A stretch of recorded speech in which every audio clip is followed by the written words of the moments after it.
Hi friends.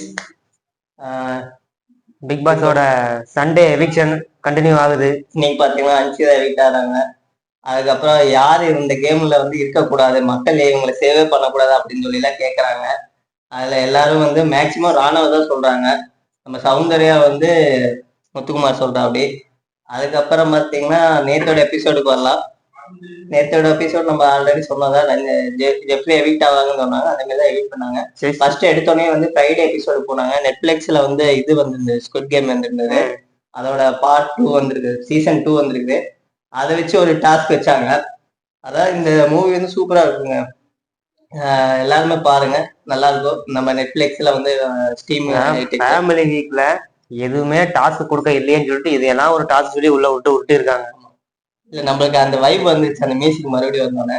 அதுக்கப்புறம் பாத்தீங்கன்னா நம்ம தலைவர் விஜய் சேதுபதியோட விடுதலை 2ஓட படத்தை வந்து போட்டு காட்டியிருக்காங்க, அதையும் பார்த்துருக்காங்க. அதாவது இந்த இந்த சீசன்ல தான் வந்து 2 படம் வந்து அவங்களுக்கு வந்து போட்டு கொடுத்துருக்காங்க. ஒண்ணு வந்து அமரன், இன்னொன்னு வந்து விடுதலை 2. இதுக்கு முன்னாடி வந்து பிக் பாஸ் சீசன்ல வந்து இப்படி நடந்ததான்னு தெரியல. இந்த மாதிரிலாம் பண்றாங்க. அடுத்தது பாத்தீங்கன்னா வெள்ளிக்கிழமை எபிசோடு முடியறதுக்கு முன்னாடி ஒண்ணு நடந்தது. அதாவது விஷால் அன்சிதாட்ட பேசிட்டு இருந்தாரு. அதாவது விஷால் வந்து அந்த ஃப்ரைடே எபிசோட்ல யார் கூட நைட் பேசுறாங்களோ அவங்களாம் எவிக்ட் ஆகிட்டு வராங்க. ஏன்னா யார் விஷால் கூட கடைசியா பேசுறாங்களோ ஃப்ரைடேல அவங்க தான் அடுத்த எவிக்ட் ஆகிறாங்க. அதனால பார்த்து இருக்கணும். விஷாலுக்கு தெரிஞ்சு போச்சு என்னமோ, ஜாலியா போயிடுச்சு. எல்லாரும் பார்த்துட்டே இருக்காங்க. ஒண்ணு நான் போலாம், ஆனா அவ போலான்னு சொல்லவே இல்லை. நான் வெளியே போனாலும் காத்துட்டு இருக்கணும். எப்படி எல்லாம் விட்டுறான் பாத்தியா. விஷால் வந்து அதாவது யார் பேசுறாங்களோ அதுதான் அவரை அன்றே கணித்தார் விஷால் அப்படிங்கிற மாதிரி. அவர் ஃப்ரைடே என்ன கணிக்கிறாரோ அதுதான் நடக்குது. மக்களை பார்த்திருங்க மக்களே.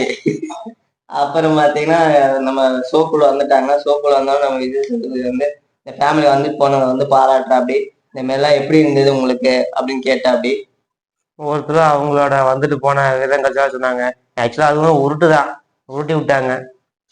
ஆமா, எனக்கு இவங்க வந்ததுல எனக்கு கொஞ்சம் ஃபீலிங்கா இருந்தது. அது அது அது அது மட்டும் இல்லாம அந்த இதுல வந்து நடந்ததை வந்து சின்ன ஒரு கிளிப்பாட்ட வந்து போட்டு காட்டினாங்க. என்னென்ன பண்ணாங்க ஏவி அவங்க எல்லாத்துக்கும் போட்டு காட்டினாங்க. அதெல்லாம் பார்த்துட்டு அவங்க மறுபடியும் சந்தோஷமா இருந்தாங்க. அதுக்கப்புறம் இது வந்து கேமை பத்தி எதுவுமே சொல்றதுக்கு இல்லை, ஏன்னா கேமே கிடையாது நம்மளுக்கு. இந்த வீக் வந்து ஃபுல்லாவே இது மட்டும்தான் நடந்தது. சொல்றதுக்கே எதுவுமே இல்லை. அவங்களும் உட்கார வச்சு என்னத்தான் பேசுவோம் இந்த எப்படின்னு பார்க்க அதுவும் ஒண்ணுமே இல்லை. சௌந்தர்யாவை குக்கிங் பத்தி பேசினா அப்படி அது தேவையில்லாம ஒரு கண்டென்ட் எல்லாம் கொண்டு வந்தாங்க. அந்த புக்கு கொடுத்து நீங்க இது முடியறக்குள்ள வந்து எழுதி ஏதோ ஒரு ரெசிபி எல்லாம் எழுதுங்க அப்படின்னு சொல்லி கொடுத்தாங்க. சௌந்தர்யா எது கொடுத்தாங்கன்னே தெரியல, ஏன்னா ஒண்ணு பேசுறதுக்கு ஒண்ணுமே இல்லாதனால கொடுத்தாங்க. அதுலயும் நம்ம தலைவி சௌந்தர்யா ஒரு கண்டென்ட் எடுத்து அது ஒரு கேட்டுக்கா பேசி விஜய் சேதுபதி எப்பயும் போல ரோஸ்ட் பண்ணி விட்டுட்டா அப்படி சௌந்தர்யா திரும்ப கடைசியில என்னையே கலாய்க்கிறல்ல. அதாவது விஜய் சேதுபதியே தான் தேவையில்லாம கேட்கிற அப்படி. அப்புறம் அவங்க சௌந்தர்யா ஒரு ஆன்சர் பண்ணா நீ என்னையே கலாய்க்கிறியா அப்படின்னு சொல்லி கேட்கிற அப்படி. இதேதான் வீக்லி நடந்துட்டு இருக்குது. நீங்க இன்னொன்று கவனிச்சிருந்தீங்கன்னா தெரியும், எல்லாத்துக்கும் வந்து நேம் சொல்லி காட்டுவாங்க. நேம் சொல்லி ஜாக்லின் காட்டுவாங்க, கிளாப்ஸ் வர்றதுல காட்டுவாங்க. முத்துக்குமார் சொல்றப்ப கிளாப்ஸ் வர காட்டுவாங்க. தீபக் சொல்றப்ப கிளாப்ஸ் வர்றதை காட்டுவாங்க. நம்ம சௌந்தர்யா சொல்றத மட்டும் கட் பண்ணிட்டாங்க. அதாவது சௌந்தர்யா டைரக்டா நின்று பேசுறத மட்டும்தான் காட்டினாங்க. உள்ள வந்து ஆடியன்ஸ் வந்து கிளாப் பண்ணியிருந்தாங்க. அதை வந்து இவங்க வந்து கட் பண்ணிட்டாங்க எடிட்டிங்ல. இவங்க இதுல இருந்தே தெரியுது இவங்க 3 பேர்த்த வந்து வின் பண்ண வைக்கலாம்னு சொல்லி பிக் பாஸ் நினைச்சிட்டாங்க. யாருன்னு பாத்தீங்கன்னா முத்துக்குமார், ஜாக்லின், தீபக், மஞ்சரிக்கும் காட்டினாங்க. அவங்க கிளாப் பண்ணும்போது தடு எக்ஸ்ட்ரா ஏற்றி விட்டாங்க, நான் பார்த்தேன். அப்புறம் பாத்தீங்கன்னா சௌந்தர்யா வந்து எந்திரிச்சோன்னே வந்து உங்களுக்கு வந்து உங்க வீட்டுல இருந்து வந்து போன எங்களுக்கே பிடிச்சிருந்தது, உங்க வீட்டை பிடிச்சிருந்தது, ஆனா உங்களே பிடிக்கல அப்படின்னு விஜய் சொன்னா அப்படி. இருக்கிறவங்க அங்க இருக்கவங்களுக்கு யாரும் உங்களே வந்து பிடிக்கல, ஆனா வீட்டுல இருக்கிறவங்க எல்லாத்தையும் பிடிச்சது அப்படின்னு சொன்னா அப்படி. அதுக்கப்புறம் வந்து ஜெப்ரிய பத்தி பேசினா அப்படி.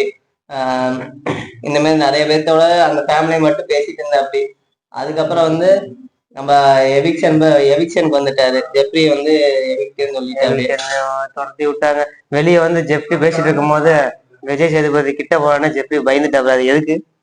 அவரு ஜெப்ரி வந்து அந்த இன்னும் மெச்சூர் அந்த இதுக்கு ஒன்றும் வரல. அவர் கொஞ்சம் பதட்டமாவே இருக்கு. ஜெப்ரி வாட்டுக்கு பேசியிருந்தான் மேடை ஸ்டேஜில் நின்று உள்ள பிக் பாஸ் ஹவுஸ் மேட் கிட்ட. விஜய் சேதுபதி பக்கத்துல வந்தாலே அவர் துப்புன்னு பயப்படுறான். ஆமா. அப்புறம் பாத்தீங்கன்னா ஜெப்ரி வரதுக்கு முன்னாடி ஒண்ணு சொல்லியிருப்பாங்க ஜாக்லினை பத்தி. அதான் நான் வந்து ஒவ்வொரு டீம் போயிட்டு இருக்கிறதுனால வந்து நான் வந்து என்னை நாமினேட் பண்ண வேண்டாம் நான் யாரையும் சொல்லல. நீங்க வந்து ஜாக்லின் நீங்க தான் வந்து அந்த மாதிரி சொன்னீங்க, என்னை நாமினேட் பண்ணாதீங்க அந்த மாதிரி உங்களோட இது அதுக்கோசரம் தான் நீங்க வந்து ஒவ்வொருத்த கேங்லயும் நீங்க போய் சேரீங்க அப்படின்னு ஜாக்லின் சொன்னதா வந்து ஜெப்ரி சொல்லியிருந்தாங்க. உண்மையாவே அதுதான். அதாவது ஜாக்லின் பண்ணா ஒண்ணு கரெக்டு, ஆனா மித்தவங்க பண்ணாங்கன்னா தப்பு. அதாவது அந்த இடத்துலயும் பாருங்க, நம்ம ஜெப்ரி பேச வராங்க, ஜாக்லின் வந்து அதை பேச வேண்டாம், பரவாயில்ல விடு அதை பேசவே விட மாட்டேட்டாங்க. அதுக்கு தான் ஜெப்ரி சொல்லிட்டாங்க நான் இந்த இடத்துல பேசி ஆகணும், இந்த இடத்துல பேசலைன்னா வேற எந்த இடத்துல பேச முடியும் அப்படின்னு சொல்லி பேசுறாங்க. அதாவது ஜாக்லினோட கேரக்டர் இப்படிதான், தான் வந்து கரெக்டா இருக்கணும்னு சொல்லி பேசுவாங்க.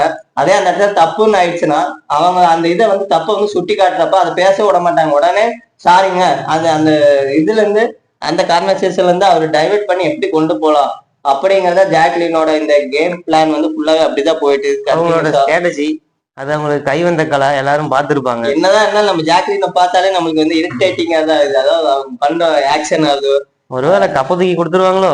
புறம் பேசுறது அப்படின்னு சொல்லி நம்ம சவுந்தர்யா எல்லாம் சொல்றாங்க. ஆக்சுவலா புறம் பேசுறத ஒரே ஆள் வந்து எனக்கு தெரிஞ்சு ஜாக்லினா தான் இருக்குது. அதிகமா பேசுறது அவங்கதான்.